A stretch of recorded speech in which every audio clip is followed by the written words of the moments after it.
All right, so AI has become such a big thing in our world today. And I think the nonprofit world has to continue to get on board with it. Otherwise, we could be looking at being so far behind. So, part one, we talked about some of the practicalities and ethics of AI. Today, we're going to wrestle some of the practical uses of it and how we can implement it into our nonprofit today. So let's get into it. Well, hey guys, welcome back to the Nonprofit Missionary Podcast. My name is Ken McQuiller, and I'm here to help you to become true missionaries to your community by establishing faith-based nonprofits, securing funding so you could focus on long-term outreach and mission. So, this is a two-part series on AI, and I wanted today to talk a little bit more about the practicalities of using AI in your nonprofit.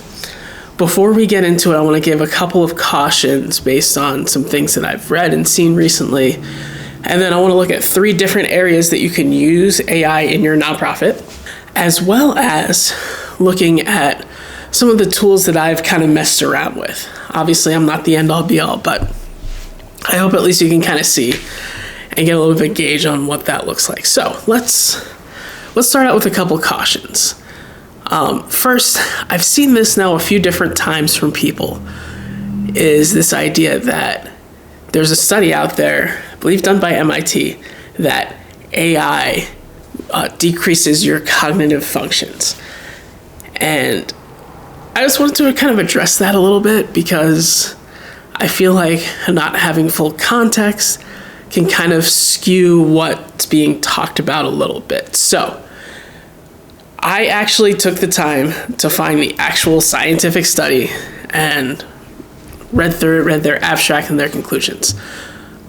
So first of all, people make it as though it's just a study on AI. It was a pretty good controlled experiment where basically they had 3 different groups of people taking an assessment. One person had to use books, another group had to use search engines such as Google, and then the last was able to use any type of AI. So what they concluded is they did this study over 4 months. And over those 4 months, they saw a decrease in cognitive function in not just the AI groups, but also the search engine groups. And that's the part I want to kind of discuss a little bit more. Because I think what a lot of people are taking is like, oh, well, AI is going to rot your brain out, or you're not going to be able to use your brain. It depends on how you're using it. If you're using AI as a tool to just like not do anything else, then yeah, sure, you're not going to use your brain as much. But if you're using AI as a tool to replace a function that you're already doing so you can focus on something else, then I think that you're using your brain just in a different way. So, for example, if your focus is on church and you're using an AI tool to help splice up your sermon message so that you can send it out on social media. Now, if you're taking that time that you would have taken to do that and are just like sitting around doing nothing, that's fine.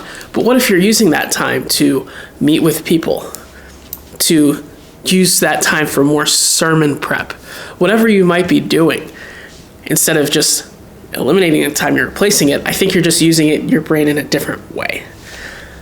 Also, based on this study, if you're going to make that conclusion about AI hurts your brain, therefore search engines should hurt your brain. I've seen a couple people use this as a way to never use AI with sermon prep, which I know that there's a lot of layers to that, but I just want to address this quick point. If you're using that study, that means that you also agree that people shouldn't use Google in sermon prep at all. Because that's kind of, they made the same conclusions. This was over a 4-month period, and in the study itself, it said that they can't make any definitive conclusions about long-term effects because it's only a 4-month study. So with that, I think it's important to say, do we know exactly how it's going to affect people long-term? No. We don't, because AI isn't long-term yet. But I just wanted to kind of say, first of all, look, if you've read that, if you've seen that somewhere on social media, or if you've read the study and you come to the conclusion you don't want to use AI, fine. I understand that. I get that. What I'm saying is of course, you're not going to use your brain as much when it comes to these certain functions. Like if you're using AI for a test versus having to use paper, books, whatever, of course it's going to be different. Of course, you're not going to have the same cognitive function that you would if you were using a book or using a search engine, because the AI is doing the work for you. And I think that's where people get a little worried about it. And like if you don't like the AI doing the work for you, then that's fine. But I don't think it should be used as a scare tactic to say never use AI, because I think it can be very helpful and it can be very beneficial. So when it comes to all things AI, I think it's just important, number one, that it cannot fully, like it can't just kind of stay by itself. Like you need the human element still in there. And number two, if it's not working for you, don't use it. And let me get into a couple more cautions here, separate from this study that I read. When it comes to, as you're implementing these things, number one, do not try to do everything at once. I know you're like, oh gosh, AI can do this, and this, and yes, it can. But it does take a while to implement things and to make sure that it's working properly and to make sure that you have everything that you need in order to actually make it function. So what I just want to encourage you to do is take one thing. I would encourage you maybe the biggest pain point and try to tackle how you can automate it best with AI and then kind of go from there. Number two, never take the human element out of it. You should always be monitoring it. I'm not saying necessarily every day, maybe like once a week, once a month, depending on how robust it is and how much you actually need it. Because you want to make sure that it's working properly. You also want to make sure that it's not creating biases, which it can over time. So you always want to make sure that everything is set properly and everything is responding the way that you intend it to respond. And number three, test. You got to test everything out. If you're talking fundraising, create a fake donation. Create a fake person with an email. Some of these AI tools will not let you send out to any email. You have to send it out to like the email that you created. But depending on what it is, I would just say, make sure you're testing it. Test. That way you know it's working. That way, as you implement it, there's no hiccups, because especially if you have a lot of people that are a little hesitant about it, errors might cause them to be more hesitant. So make sure you're testing it out. And we talked a lot about this last week, but I'll just say, make sure you keep your information private, because the biggest asset that a nonprofit has is their trust. People will go to your nonprofit because they trust you. The biggest thing that can cause people to stop going to your nonprofit, stop going to your church, is trust. Think about how a lot of people leave a church. Sometimes it can be about theology, and I'll give you that caveat. But most of the time, it was a betrayal of trust. Whether it was expectations weren't met the way that they thought they were, whether it's a church is dealing with a big issue because the pastor was doing X, Y, and Z. Affair. I had read an article today about a church where the pastor's ex-wife was stealing funds for years. Like, stuff like that is what causes a lot of people to not trust churches and also to not trust nonprofits. That's why transparency in general is really important when it comes to how you handle your finances, when it comes to how you actually did what you did, and kind of showing all of that stuff off. So along those lines, you just want to be, you don't want to break trust, and you want to be as transparent as possible. So with that, let's get into a couple of areas. Now, I believe that you can actually use AI in any area, pretty much of your organization. But I want to focus on three. And I think if you implement AI in these three, let's say over the next 6 months or so, you can really scale up what you do, not just because AI is working in the background for you, but because all of the stuff that AI is doing for you can then lead you to focus on much bigger picture things. Like, I think with myself, like, there are so many things that I don't get to, not because I don't want to, or because I don't have the passion for it. I just don't have the time, because there are more urgent things coming up, whether it's making sure the timesheets are correct, making sure that our fundraising platform is working, making sure I'm filing our tax forms and accounting and everything like that. So then the bigger scale pictures just always get pushed to the side, pushed to the side, pushed to the side. But if I can get some of the admin stuff, some of the repetitive tasks done, I can then scale things up. So let's talk about first fundraising, because I feel like that's one of the bigger ways that people think, oh, I know AI can help me with this. Here are a few different examples of how AI can help you with your fundraising. So let's start first with general correspondence. So it is good practice, if you don't already, to have a personalized reply every time someone donates. It doesn't have to be that extravagant of even a handwritten note. I would say the first time it probably should, but you want anytime someone is giving to your organization, you want to give them a personalized thank you.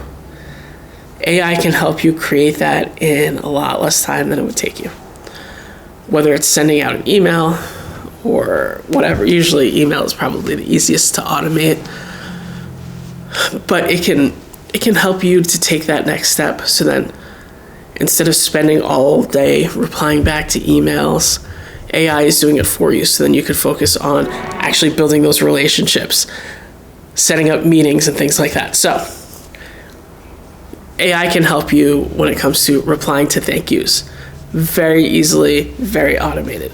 You can also use predictive AI to predict when your donors are going to give again, whether it's a monthly donor, whether it's an annual donor. And also with that, predictive AI can help you to figure out who is the best candidate to up their giving, whether they give sporadically and they're ready for monthly giving, whether it's someone that's ready to kind of take a bigger role as a board member. Predictive AI can kind of help you with that. Quick disclaimer, I'm not as familiar with predictive AI, but I know it is a thing out there. So if you want to look at it, feel free to check it out. You can also use AI to help create a fundraising plan based on how much you're making, how much you need, and everything like that. And it can create a robust full year fundraising plan and also a strategy on how to reach those goals.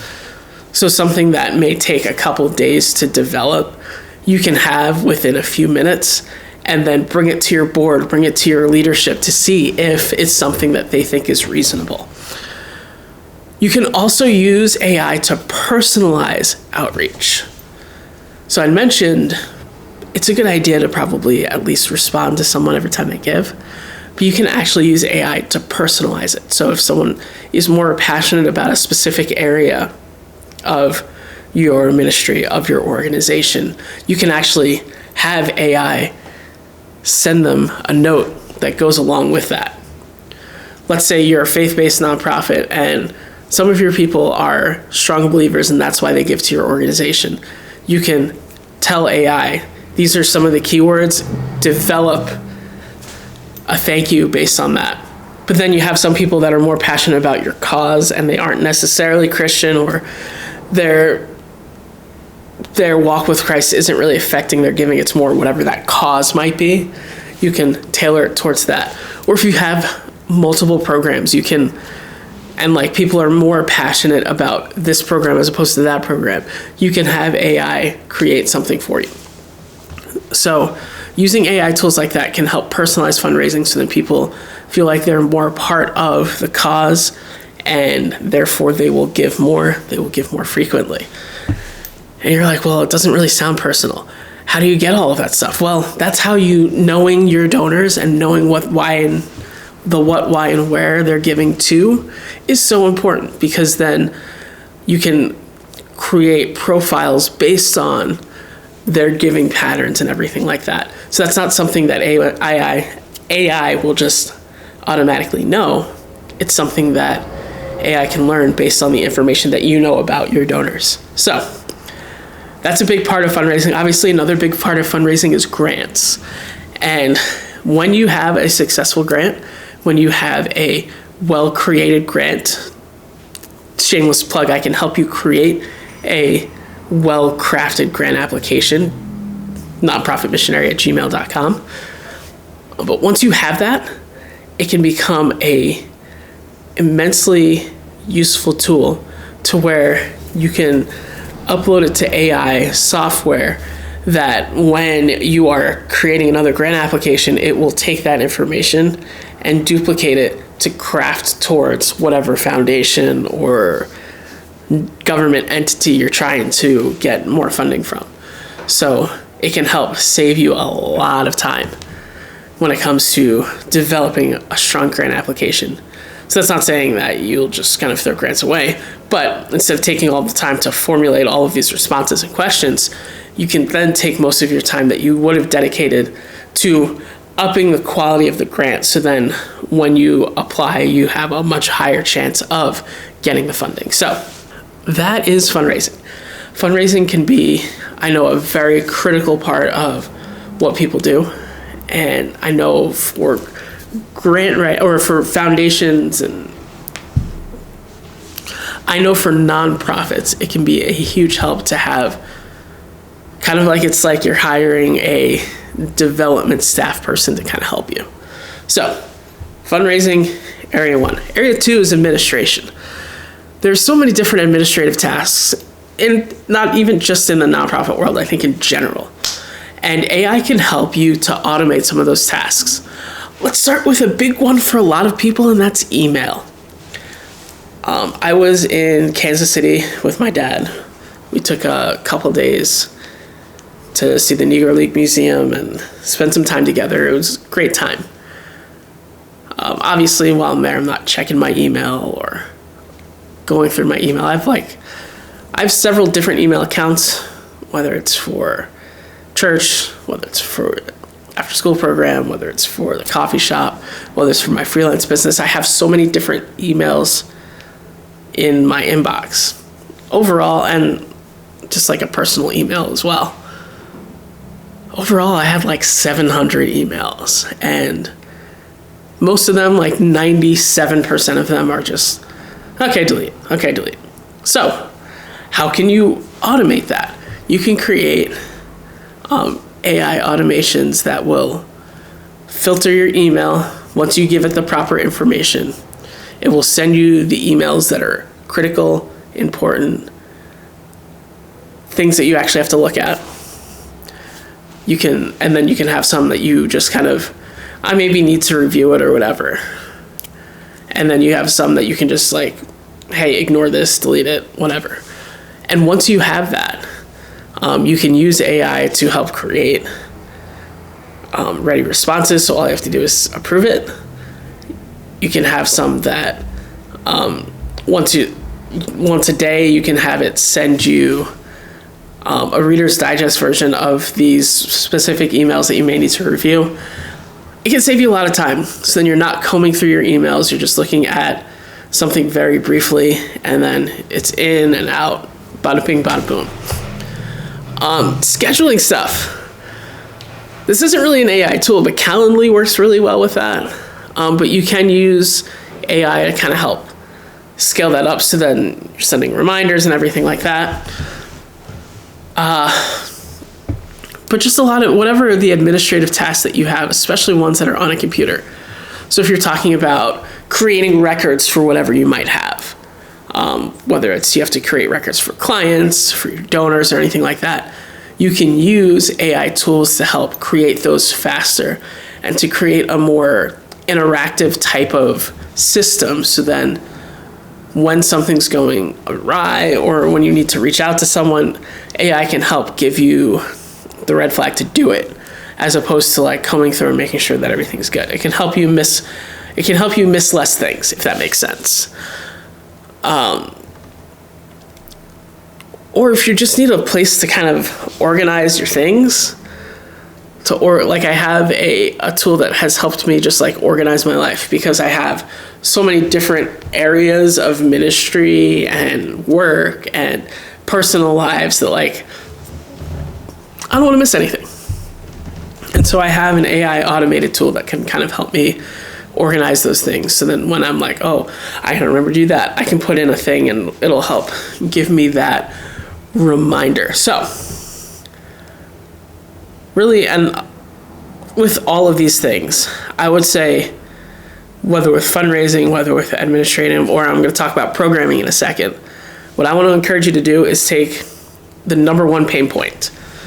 So what is the thing that takes the longest? What is the thing that is the most mundane and frustrating for you? Because for some people, like, filling out paperwork's fun. For some people, it feels like they're like slowly withering away, because all they're doing is doing the typing. For some people, email is the bane of their existence, where they feel like all they're doing is responding to emails. For some people, email is not a big deal. Whatever it might be, take whatever that pain point is and see how you can make it better with an AI tool. And I'll get into how you can actually start with that in a little bit. The last thing, though, let's talk about programming, because programming is also a critical tool for us to use. Obviously, that's how we get our funding. That's why we do what we do, is our actual programming. So how can you use AI to help you with your programming? You can, first of all, use predictive AI to see what is the most trendy and upcoming thing based on whatever information it uses. With some programming, if you have specific outcomes that you have outlined in a grant application, you can say, how can I formulate my program to get me these 3 or 5 outcomes? That I think is a well use of the tools of AI. But it also depends on what your program looks like. But ask yourself once again, what is the pain point? Where am I the most frustrated with how my organization is running? Is it the people? Is it the paperwork? Is it the process? Whatever it might be, figure out what that is and see how you can use AI to help streamline it better for you. So how do you do that? You're probably wondering, like, okay, so I get it. I can use AI for anything. I didn't even touch on finances. I didn't touch on HR. I didn't touch on a whole lot of other different things, general operations, whatever it might be. There's probably a way that you can make AI work for you. As I said in the last episode, the only limit to AI right now is your imagination. If you think it's possible, there's probably a way to do it. So let's talk about some ways to do it. First of all, how I have figured out some of the ways to automate some of these things has been simply asking ChatGPT, how do I use AI to do this? How do I use AI to help automate my donation receivers, whatever it might be? Because if you take that time and say, hey, like, I just want to try this and see what happens, it can give you then a step-by-step process on how to do that.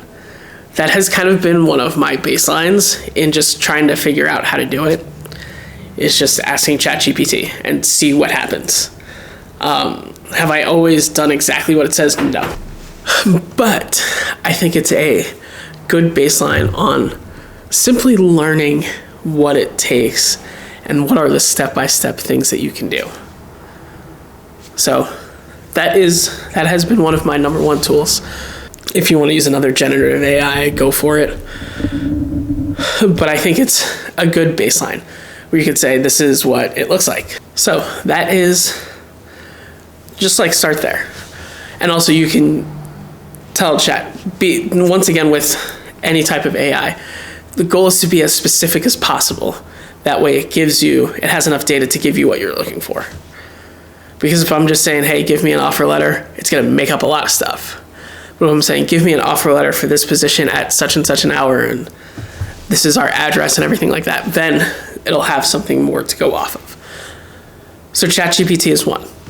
Number two, a big tool that I have used recently is Airtable. Airtable is essentially like a robust Excel spreadsheet where you have a bunch of different areas of information, and then those informations can kind of overlap and relate to one another. So if, let's say, you are looking to track whether or not people have filled out paperwork, you can have an Airtable that says all these people have filled it out, but then we need everyone to sign. So as people sign in another thing, you can have it be checked off and checked off and checked off.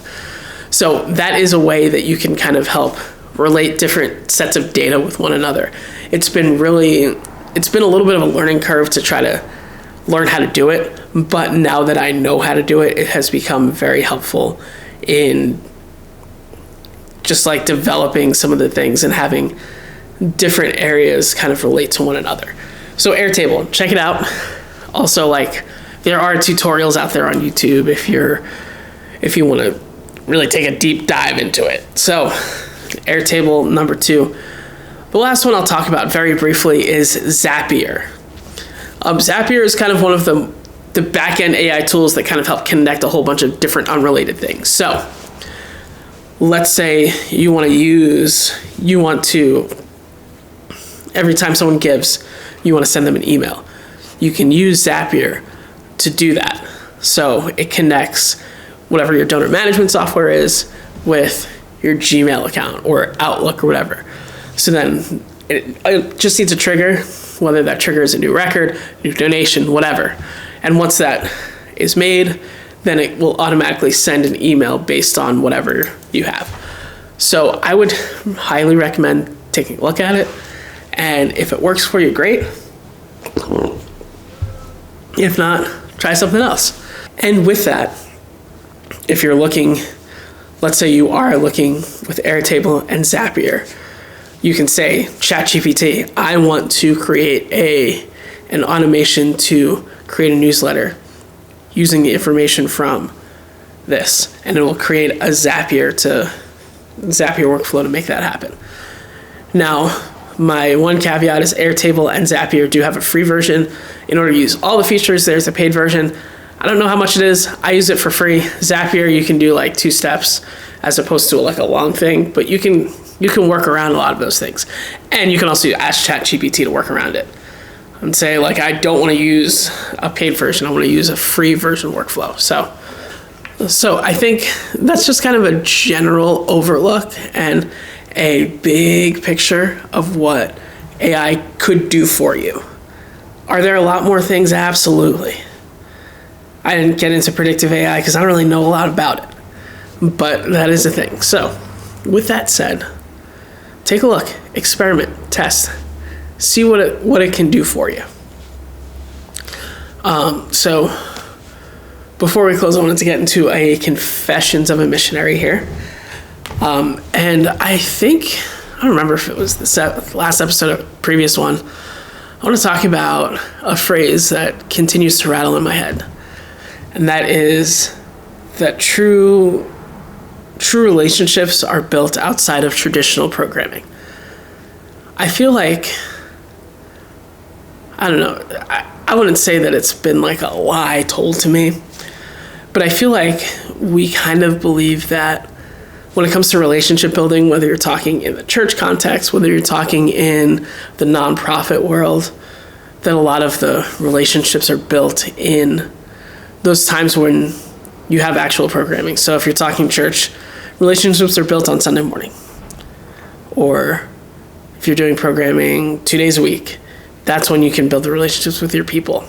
And I think I'm realizing more and more that is not the case. That true relationships are built outside of those times. If we truly want to build relationships with our donors, we have to go outside of those normal fundraising events to reach out to them, to have coffee, to learn about their life. Not to get more money from them, but to show that we actually love them. In the church world, yes, having people there Sunday morning is important. Community is critical. And in order to build better community, it has to happen outside of church. It has to happen whether at your home, at a coffee shop, whatever. And I don't know. I don't know necessarily like what that means long term, but I do know that that is something that I'm going to continue to try to do better here. So with that said, if you guys want some more support with grant writing, nonprofit world stuff, AI, whatever, shoot me an email, nonprofitmissionary@gmail.com. I would love to connect. If you are not subscribed yet, please take a second, hit the subscribe button so you will be updated when we drop new episodes. Until then, stay focused, stay funded, and we'll talk to you next time. God bless.